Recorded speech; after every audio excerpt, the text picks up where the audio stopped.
फक्त 15 मिनिटात पॅकेटसारखे मस्त कुरकुरीत असे चिप्स बनवतोय। पातळ सालीचा नवीन असलेला बटाटा घ्यायचा, त्याचं वरचं साल काढून पाण्यात घातले, स्वच्छ धुवून एका नॅपकिनने कोरडे करून घ्यायचे।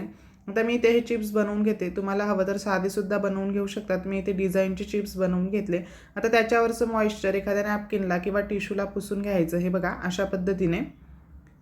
आता तेल कडकडीत गरम करून घेतलंय, त्यामध्ये आता हे चिप्स मी इथे टाकून घेते। गॅस फुलच ठेवला आहे। थोड्या वेळानंतर गॅस मध्यम करायचा आणि मध्यम आचेवर हे चिप्स आपल्याला इथे तळून घ्यायचे। एकाच वेळी पूर्ण चिप्स बनवून ठेवायचे नाहीत, थोडेसे केले की ते तेलात सोडायचे, त्यानंतर दुसरे चिप्स बनवायला घ्यायचे। आता पाण्यामध्ये थोडंसं मीठ घातलं, हे मिठाचं पाणी 3-4 थेंब यामध्ये घालायचं। तेलातले बुडबुडे पूर्णपणे कमी झाले, मस्त कुरकुरीत असे चिप्स तळले गेलेत।